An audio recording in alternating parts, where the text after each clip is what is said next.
Vetëm pak ditë nga arrestimet e drejtuesve të komisariatit të Sarandës, tashmë në nënhetim për përfitime të palishme nga lejimi i ndërtimeve pa leje në Sarandë, Ministri i Brendshëm dhe drejtori i përgjithshëm i policisë zhvilluan një takim në këtë qytet me drejtues të IKMT-s, pushtetit vendor dhe institucioneve lokale me fokus kontrollin e territorit dhe garantimin e sigurisë publike në zonat bregdetare. Lamallari dhe Hita thanë se askush në uniformën e policisë nuk do të lejohet të abuzojë me ligjin apo të mbështesë shkelësit e saj.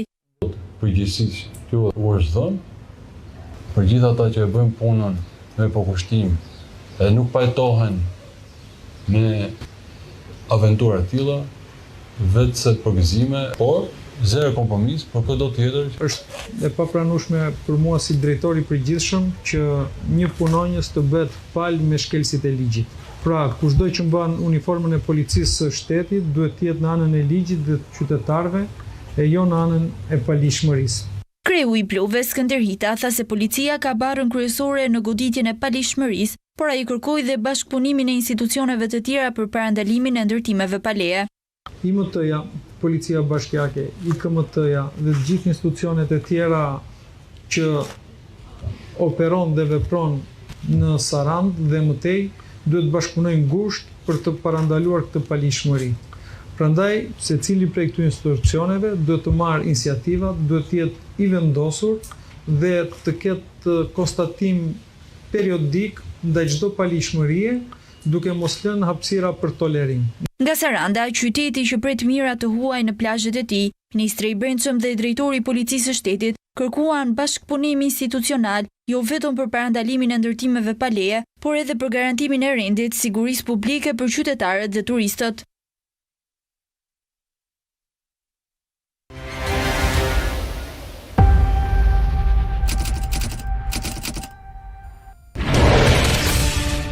Rikthehemi dhe flasim për rastin e Sarandës.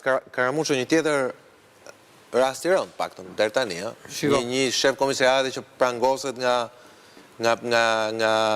agjencia e mbikëqyrjes policore, shefa krimesh, nuk e di ca të tjerë gjithë me radhë. Ka të paktën 3-4 vite që në Sarandë është ulur këmbkryq krimi organizuar dhe bandat.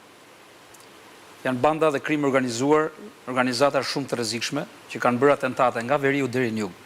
Edhe për ngjarjen fjalë ka një vrasje në horizontin jo të largët. Kanë bërë vrasje, kanë bërë zhdukje personash, janë futur me ato para që kanë siguruar kryesisht nga gjobat dhe nga trafiku ndërkombëtar i lëndëve narkotike, kanë glabëruar brigjet e Sarandës dhe Ksamilit, me hir ose me pa hir. Kjo ishte arsyeja që sot ka bërë bashkë, sidomos Ministrin e Brendshëm dhe drejtorin e përgjithshëm policisë, si rrallë herë ka ndodhur që të jenë të dy. Vajte për të emëruar shefin e ri dhe shefin e krimeve. Jo, të lutem, avokat, se nuk është kaq e thjeshtë. Ka qenë ai raporti. Po të lutem, s'është kaq e Jam në DNA. Janë bërë bashkë, kanë vajtur për të dhënë një mesazh të qartë që Saranda do ta marrë sërish në kontroll të shtetit. Pse ti thua deri tani është deri kaq keq situata. Ka qenë jashtë kontrollit. Po të them unë kam pas sinjalizime prej kohësh, i kam darë këto, është futur, pra, na iku Vlora në hartën e kuqena, na u fut Saranda. Se kishim Saranda. Nuk e kishim Saranda. Saranda ishte një periudhë që ishte nevojë fare për polici. Që kur shpërthyen ato eksplozivet e para, kallashin mes qytetit, aty u kuptua që këta zbritën. Grupet kanë zbritur nga Vlora, nga Dërmiu, Himara, zbritën në Sarandë. Unë di që analiza që është bërë sot, ka qenë një analizë siç flasun këtu, nga ana e Ministrit Brendshëm, po më pas edhe drejtori i përgjithshëm policisë, kanë qenë një takim të dy, dhe priten masa të tjera, edhe nga IKMT-ja, pra se mos veprimi i policisë, dakord. Mos veprimi është një gjë. Ka pasur sinjalizime për atë komisariat, që merrte rrogë çdo muaj, ka pasur sinjalizime, duhen verifikuar, duhen provuar, është një gjë tjetër. Por, nuk ishin të vetëm. Edhe IMT-ja, edhe IKMT-ja, edhe shumë struktura tjera që monitorojnë bregdetin, aty kanë çeluar. Dhe ka hije dyshimi për korrupsion. Dhe këto po heton sot në prokuroria etj, AMP-ja në rastet veçanta etj. Nuk ndodh aty të vihet një gur nëse nuk e merr vesh specialisti i policisë zonës. Nuk ka shans. Që do të thotë këta ose kanë frikë, siç kanë pasur frikë nga disa prej këtyre eksponentëve që kanë ndërtuar aty edhe kanë investuar, ose janë në listë pagesë.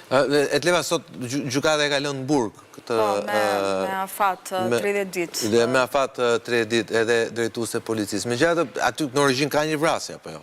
Të kësaj prone. Tani ajo pronë në fakt me letra figuron në emër të një gruaje, të një zonje që është shpallur kërkim edhe ajo. Ndërkohë, si pas hetimeve të kryera, rezulton që dikur ka shënë në pronësi të njërit prej personave që u ekzekutua vjet me eksploziv, se si ka kaluar ati, sepse ai vetë nuk është pronar, nuk është se njihet si një person që ka prona në Sarand dhe kishte një skaf që shëtiste turistët bashkë me të birin. Pastaj djali është tjetër gjë që u përfshi mbrojti dikë në një konflikt armatosur dhe kjo u pasi hakmarrje për vrasjen e tij. Në fakt, në këto kushte tani po verifikohet nëse ka lidhje edhe me këtë objekt që ishte ndërtuar dhe po ndërtohej, për cilin u arrestuan edhe u shkri, le të themi, komisariati i Sarandës. Deri tani nuk ka një dyshim ose një pjesë konkrete në lidhje me këtë, por që të dhënat deri tani paraprake hetimore flasin që kjo ka qenë disi edhe molla e sherrit që nxiti një konflikt dhe si kjo ka edhe shumë të tjera që siç e tha dhe profesori në Sarand, se nuk është çështja se u ngrit një platformë sot ose u vu një tull sot dhe nuk e pan. Aty është gjithë zona është me ndërtime që kanë vitet e fundit kanë lulëzuar në çdo skaj, nga Saranda, nga Ksamile dhe mbrigje të tjera. Nëse policët kanë pasur dieni apo është më rënd akoma, siç thotë edhe AMP-ja, të paktën te njoftimi zyrtar që kanë bashkëpunuar dhe kanë favorizuar. Se këtu është problem, mos veprimi është një gjë, pastaj ti futesh pastaj në ndërveprime ta. Nëse arrin të provohesh nga mos veprimi në ndërveprim është.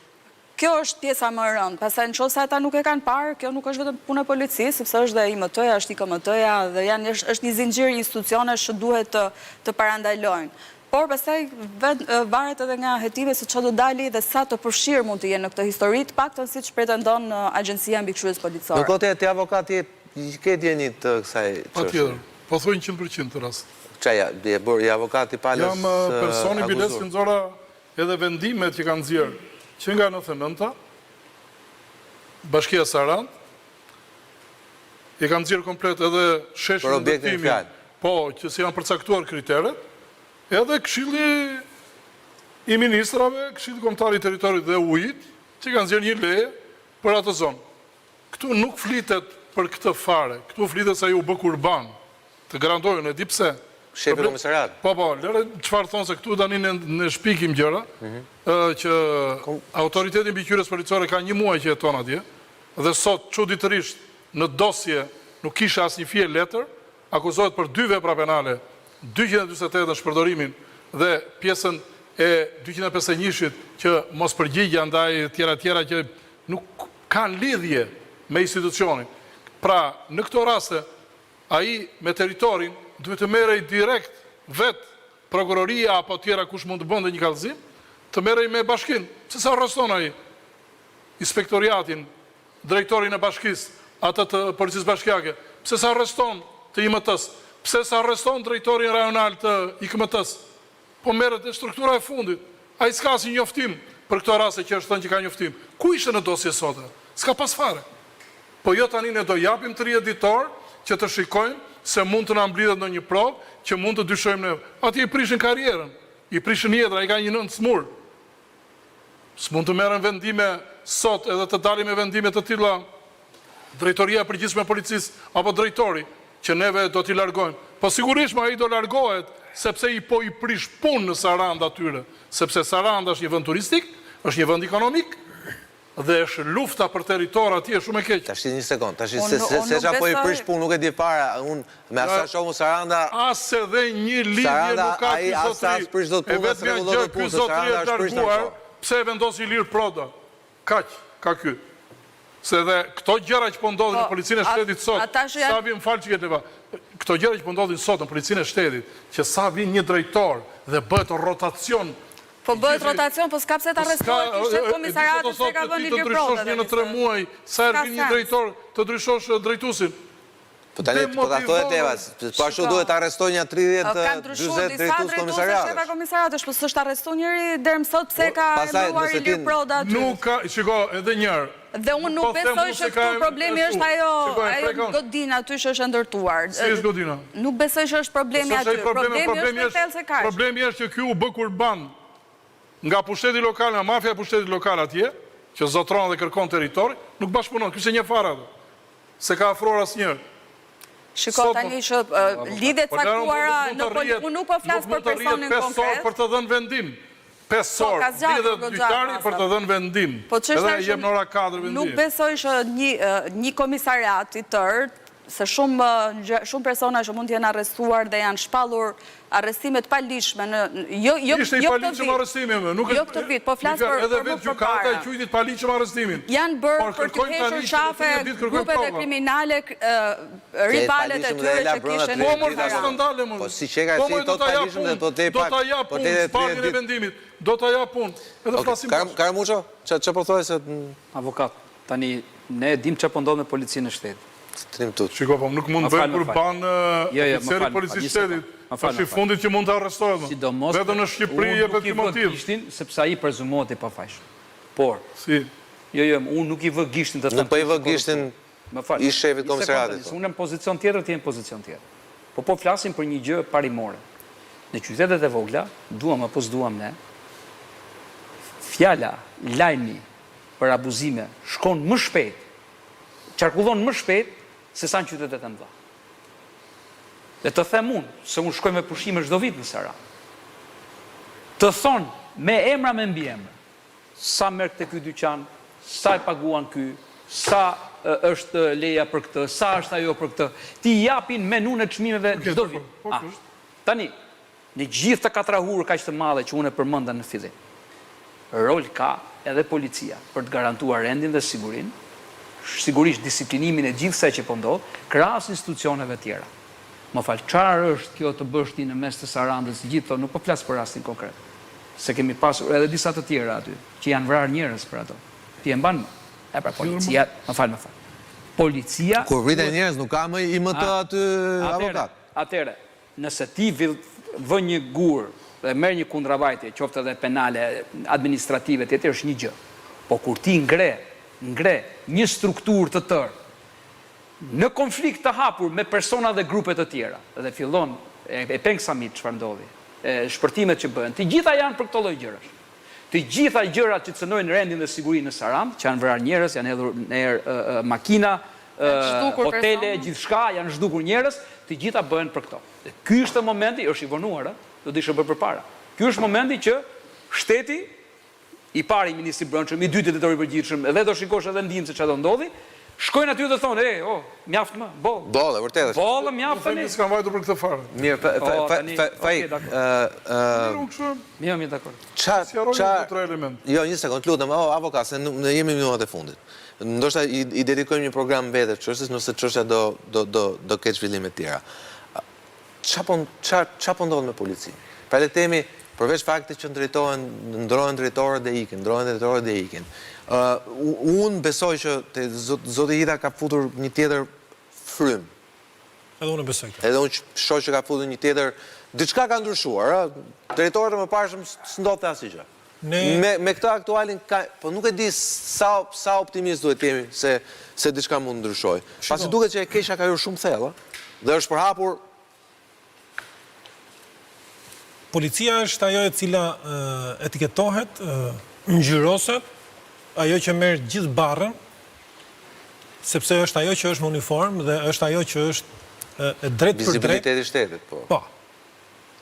Edhe profesori tha edhe institucionet tjera që është institucionet lokale dhe qendrore, të cilët kanë dhe ato përgjegjësinë e tyre për mbrojtjen e territorit me detyra funksionale të drejtë për drejta ligjore për territorin, për ndërtimin.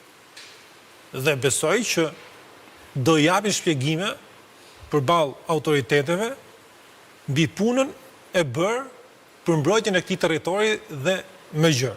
Sigurisht që Bregdeti tashmë është kthyer në objektiv të elementeve kriminal, se s'mund të themi organizata e kështu se është term shumë i madh dhe besoj që në arrin ngusht neve për të patur mafia dhe krim të organizuar në ato lloj përmasash sa që ka patur Italia apo vende të tjera. Por policia ka nevojë për vetpastrim. Edhe ne kemi thënë dhe kemi ngritur shqetësimin që gjithmonë në polici bëhen rotacione, gjithmonë në polici lëvizën shefat e komisariatet, lëvizën drejtorët e qarqeve, lëvizën drejtorët e policisë, ndërkohë që në aspektin e sigurisë asgjë nuk ndryshonte. Mendoj, unë nuk mund të fajsoj shefin komisariatit, nuk mund të them që është apo s'është i përfaqëshëm për detyrën funksionale për të cilën ai akuzohet apo për 2 veprat penale është gjykata dhe prokuroria, të cilët prokuroria do çojë prova të gjykata e cila do t'i vlerësoj, por që si provë. Okej, janë ato që do thonë fjalën e fundit, ju jeni avokat dhe keni të gjithë të drejtën e Zotit dhe të ligjit për të paraqitur dhe për ta mbrojtur sistemit. Por që policia nuk mjafton vetëm atë çfarë kanë ardhur nga jashtë. Ne kemi parë Sky në kroçatin informacione se si policia ishte me krimin, se si kishte dalë jashtë misionit saj dhe në një farë mënyrë kishte tradhtuar jo vetëm detyrën funksionale, por dhe kolegët që i kishte në krah. Dhe tashmë besoj që me drejtorin e ri të përgjithshëm të policisë do ketë një seriozitet në drejtim të pastrimit dhe të riorganizimit të strukturave. Vendi ynë ka shumë të nevojshme këtë për t'i dhënë moral policisë, për t'i dhënë forcë policisë, për t'i dhënë forcë shtetit dhe për të patur një institucion funksional i cili transmeton ligjshmëri, disiplinë dhe rregull për vendin. Po si bëhet kjo? Për shembull, Karamuço, ne tentum me drejtsinë e re në 2 aspekte. Një me vettingun, pra me temi kontrollin e pasërtisë, dhe dyta duke rritur kapacitetet financiare të pagesave të tyre. Unë mendoj që policët sot janë keq paguar. Patjetër. Me rreziqet me të cilat ata përballen brenda realitetit tonë, po edhe edhe kudo, edhe në Amerikë, po të ishin institucionet mirë kuptohen kur vjen puna ke kjo. Te policia, që policët janë të keq paguar, janë të keq trajtuar financiarisht. Po ja pra ku i trajtuam edhe gjykatësit, edhe prokurora, i bëm dhe vettingun. Dhe ja ku jemi te ai rasti që folëm pjesën e parë. Tani, është folur shumë për vettingun e policëve. Nisi atëherë një ish-ministër Xhafaj ta bënte dhe ajo ngeli rrugës, u la. Jo, e nisi për të gjithë trupën. Po.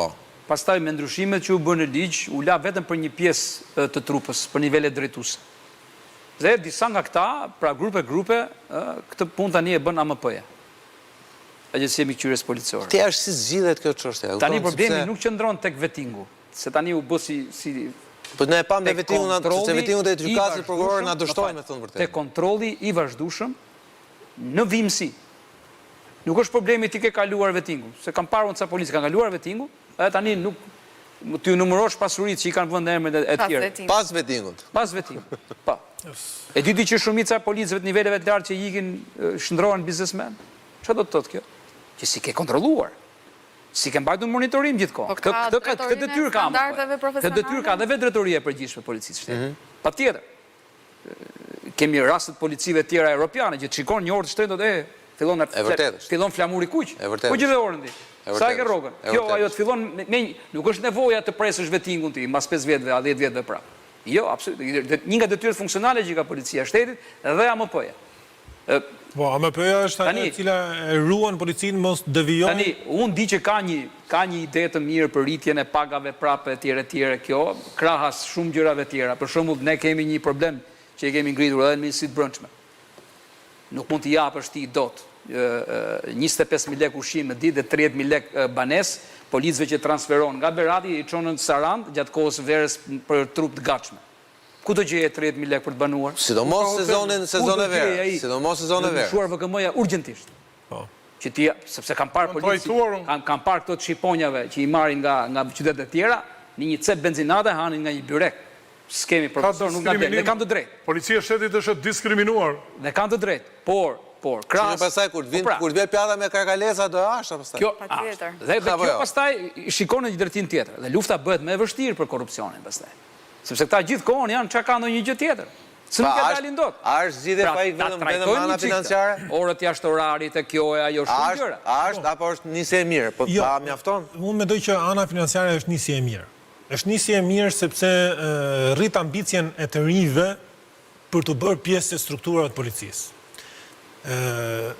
Mbështetja financiare krijon një stabilitet dhe një qëndrueshmëri në radhët e policisë.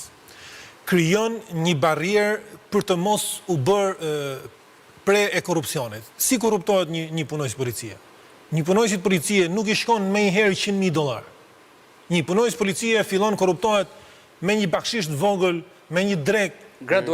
Gradualisht dhe fillon ngjitet deri në atë pikë dhe pastaj jo më që drogës, pra ja jep dozat vogla dhe pastaj i krijon varësi. Por nëse ti i jep një mirëqenie punojësit policisë dhe nuk e lejon që ta thyej ai me një drek, me një bakshisht vogël atëherë shtohet e drejta ta kontrollosh më shumë. Patjetër, po ti e ke strukturën për ta kontrolluar, se e tha dhe profesori. Është AMP-ja dhe AMP-ja i ka kompetencat e plota për të kontrolluar politinë. Ka nevojë institucion, ai ka të, ai institucion më keq se organet e tjera hetuese. Jo, unë nuk di. Po tan kështu ata njerëz pa afta që mbeten.